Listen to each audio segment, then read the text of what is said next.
বাংলা টেলিপাড়ার যে সকল নায়কদের নিঃসন্দেহে প্রথম সারিতে রাখা যায়, যাদের মেগা ধারাবাহিকে কামব্যাক নিয়ে সবাই থাকে এক্সাইটেড, অভিনেতা শন ব্যানার্জি তাদের মধ্যে অন্যতম। আমি সিরাজের বেগম, মন ফাগুন, এখানে আকাশ নীল, একের পর এক জনপ্রিয় ধারাবাহিকে নায়ক চরিত্রে দর্শকের মন জয় করেছেন তিনি। শেষবার লীনা গাঙ্গুলির রোশনাই ধারাবাহিকে তাকে দেখা যায়। তারপরে দীর্ঘ বিরতি, অনেকদিন টেলিভিশন থেকে দূরে অভিনেতা, তাই তার কামব্যাকের অপেক্ষায় দিন গুনছে সকলে।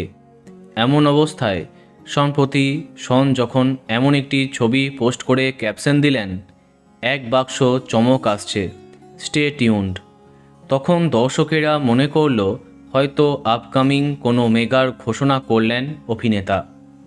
এখানে দুটো খবর সামনে আসছে। প্রথমত, এই ছবির মাধ্যমে কোনো মেগার কথা জানাননি তিনি, সম্ভবত কোনো নতুন মিউজিক ভিডিও আসতে চলেছে। দ্বিতীয়ত, এই পোস্ট মেগা সিরিয়ালের না হলেও টেলিপাড়ার অন্দরমহলের খবর, আইপিএল শেষ হতেই আবার বাংলা ধারাবাহিকে ফিরছেন শন। হ্যাঁ, খুব শীঘ্রই তার নতুন মেগা আসছে।